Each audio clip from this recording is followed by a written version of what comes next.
اعوذ باللہ من الشیطان الرجیم بسم اللہ الرحمن الرحیم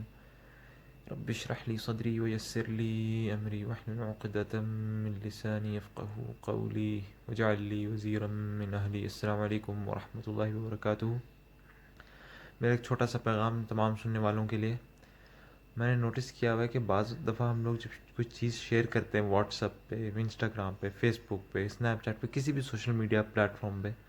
اور خاص طور پہ جب ہم لوگ واٹس ایپ پہ اسٹیٹس لگاتے ہیں، کیونکہ وہ اسٹیٹس ہمارے تمام کانٹیکٹس ہو جاتے ہیں، ہمیں خیال کرنا چاہیے کہ اس کے اندر کوئی ایسی نامناسب چیز، کوئی بیہودہ چیز، کوئی ایسی عورتوں کی تصویر اس طریقے سے نہ ہو، نامناسب کوئی بھی ایسی چیز نہ ہو۔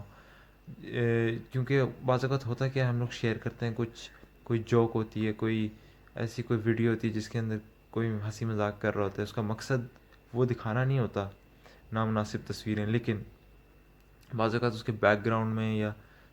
جو شخص جوک کر رہا ہوتا ہے وہ خود ہی ایک عورت ہوتی ہے بغیر حجاب کے۔ تو ان چیزوں کو اگر ہم لوگ مطلب اوور لک کر جائیں گے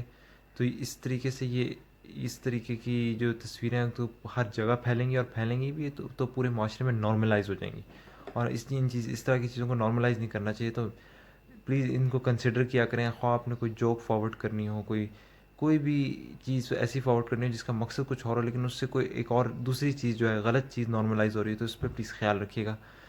اور اللہ تعالیٰ سے دعا ہے کہ اللہ تعالیٰ ہمیں توفیق دے کہ ہم حق اور باطل میں تفریق کر سکیں۔ آمین۔